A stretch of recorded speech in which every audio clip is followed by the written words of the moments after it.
Hello বন্ধুরা, নিশ্চয়ই ভালো আছেন। এই শ্রাবণ ভাদ্র মাস হচ্ছে তাল খাওয়ার মাস। তাল এই সময় ডাক্তাররাও বলেন এটা সিজন ফ্রুট। তালের এবার তালটাকে তৈরি করে তার থেকে তালের বড়া বানানো, তালের রসটা বানিয়ে মেজে নিয়ে তালটাকে, এটা খুব পরিশ্রমসাধ্য কাজ, ওই জন্য বেশি খাওয়া হয় না। তো এবার আমার কর্তামশাই তালটাকে মেজে রেখেছিলেন, মানে তালের রসটা বানিয়ে রেখেছিলেন। তো আমি তালের বড়া আর তাল ক্ষীর বানালাম। যদিও আপনারা তালের বড়া সবাই জানেন কী করে বানাতে হয়, তাও আমি একটু বলছি। তালটা আমাদের যখন আমরা ছোটো ছিলাম তখন মা অনেকবারই 3-4বার তালের বড়া করে আমাদের খাওয়াতো, তালের ক্ষীর করতো, কারণ বাবা খুব পছন্দ করতেন। তো এখন আমি তালের ক্ষীরটা বলছি। তালের ক্ষীরটা দুধটাকে ক্ষীর করে নিয়ে একটু তার মধ্যে তালটা দিয়ে নাড়িয়ে নিয়ে চিনি দিয়ে তার মধ্যে নারকেল কোড়া অল্প দিয়ে ভালো করে নাড়িয়ে নিয়ে বেশ ক্ষীর হয়ে যাবে, তখন নামিয়ে নেব।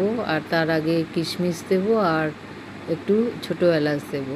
আর এটা আমি তালের বড়ার প্রিপারেশন করছি।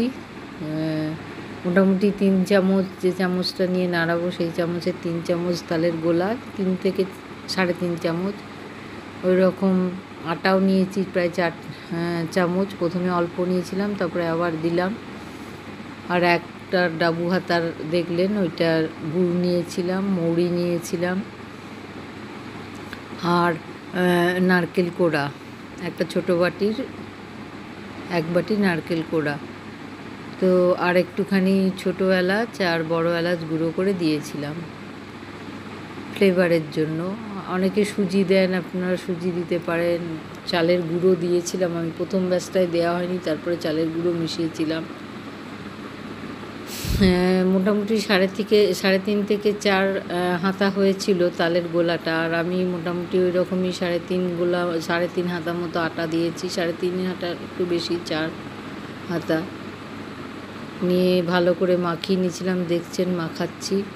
তারপরে একটু জল নিয়ে তার মধ্যে একটুখানি ফেলে দেখেছিলাম যে ওটা ঠিক তেলে ভাজার মতো উপযুক্ত হয়েছে কিনা। এবার সর্ষের তেল গরম করে তাতে ছোট ছোট বড়ার আকারে করে তেলে দিলাম।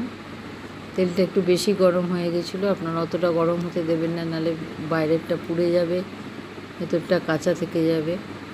তো প্রথম ব্যাচটা একটু আমার তা বেশি পুড়ে গিয়েছিলো। তো এইরকমভাবেই আমি ব্যাচ বাই ব্যাচ এগুলো ভাজলাম। আপনারা চামচ দিয়ে দিয়ে নাড়াবেন, তাহলে আরও ভালো হবে। খুন্তির বদলে একবার দিয়ে প্রথমে তেলটা চারিদিক থেকে ছড়িয়ে দেবেন ওপরে। আর বেশি ডুবো তেলে যদি না ভাজেন, আমি বেশি ডুবো তেলে ভাজিনি, কারণ তেল খাওয়াটাতে এখন সবাইকেই কম করতে বলছে।